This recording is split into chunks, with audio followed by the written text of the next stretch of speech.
മറ്റൊരു സ്ത്രീയിൽ ജനിച്ച സിദ്ധുവിന്റെ മോളെ ഞങ്ങള് ദത്തെടുക്കണോ അല്ലേ? ചന്ദ്രമതി അനാവശ്യം പറഞ്ഞാലുണ്ടല്ലോ. പ്രഭ, ചന്ദ്രമതി പറയട്ടെ. പറയാനുള്ളതൊക്കെ ഇവരോട് പറഞ്ഞിട്ടുണ്ട്.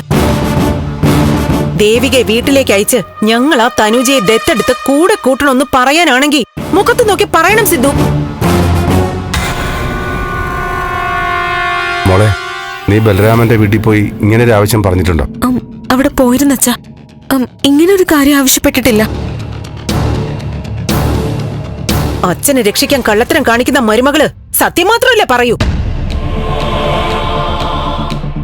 ചന്ദ്രമതി, ദേവിക മോള് കള്ളം പറയാറില്ല. ഏതായാലും ചന്ദ്രമതി ചെല്ല്, ഞാൻ അങ്ങോട്ട് വരാം, എന്നിട്ട് സംസാരിക്കാം. സിദ്ധു എന്തിനാ അങ്ങോട്ട് പോകുന്നേ? പകൽമാന്യന്മാർക്ക് വേണ്ടി സിദ്ധു ബലിയാടായത്. ഞങ്ങൾ പറഞ്ഞതല്ലേ എല്ലാം ലോകത്തോട് വിളിച്ചു പറയണമെന്ന്. അത് പറയാൻ സിദ്ധുവിന് ബുദ്ധിമുട്ടാണെങ്കിൽ സിദ്ധു പറയണ്ട, ഞാൻ പറയാം. എല്ലാം പറയാം. ചന്ദ്രമതിക്ക് അറിയോ? പ്രഭ, നിർത്ത്.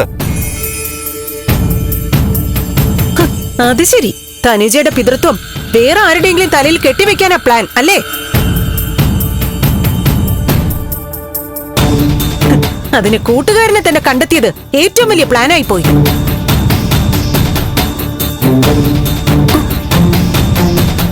നാട് മുഴുവൻ അറിഞ്ഞു കഴിഞ്ഞു. അപ്പൊ പുതിയ കണ്ടുപിടുത്തവുമായി വന്നിരിക്കുക.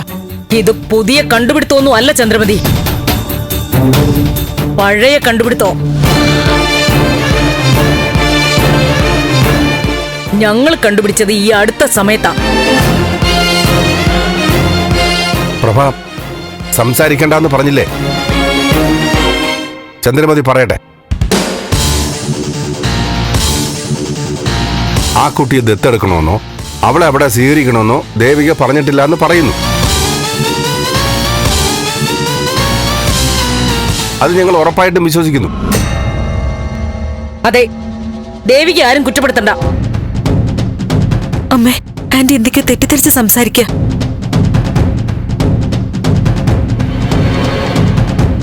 ആന്റി, സമാധാനായിട്ട് കയറിയിരിക്കെ. ഞാൻ ബലരാമനങ്ങളോട് എന്തൊക്കെയാ സംസാരിച്ചെന്ന് പറയാം. നിന്റെ അമിത വിനയൊന്നും വേണ്ട. എല്ലാവരും കേൾക്കാൻ വേണ്ടി പറയാ. ഇവിടുത്തെ ഒരു കുട്ടിയെ ഞങ്ങളുടെ അഡ്രസ്സിലേക്ക് മാറ്റാന്ന് കരുതുകയേ വേണ്ട.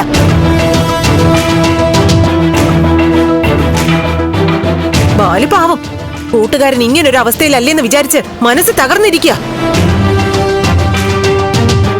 അതൊരവസരമായി കണ്ട് ബാലുവിനെ സ്വാധീനിക്കാൻ അമ്മാവനും അമ്മായും കൂടി മരുമോളെ പറഞ്ഞയച്ചു.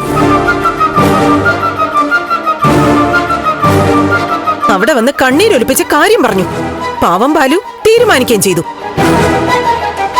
ഈ വിഴുപ്പ് നമുക്ക് ചുമക്കാന്ന്. കൊള്ളാം, നന്നായിട്ടുണ്ട്. ചന്ദ്രമതി അനാവശ്യം പറയരുത്. അനാവശ്യം പറഞ്ഞതും ചെയ്തതും ഒക്കെ ആരാണെന്നറിയോ? പ്രഭ പറയാതെ തന്നെ എല്ലാവർക്കും അറിയാം. പറഞ്ഞില്ലേ, ആരോപണത്തിൽ നിന്ന് രക്ഷപ്പെടാൻ വേണ്ടി ഇനി പലരുടെയും പേര് പറഞ്ഞു പരത്തും. വേണമെങ്കിൽ ബാലുവിന്റെ പേര് കൂടി പറയും. ഫ്ലവേഴ്സ് സ്മാർട്ട് ഷോ ശനി ഞായർ ദിവസങ്ങളിൽ രാത്രി 9:30 ഫ്ലവേഴ്സിൽ.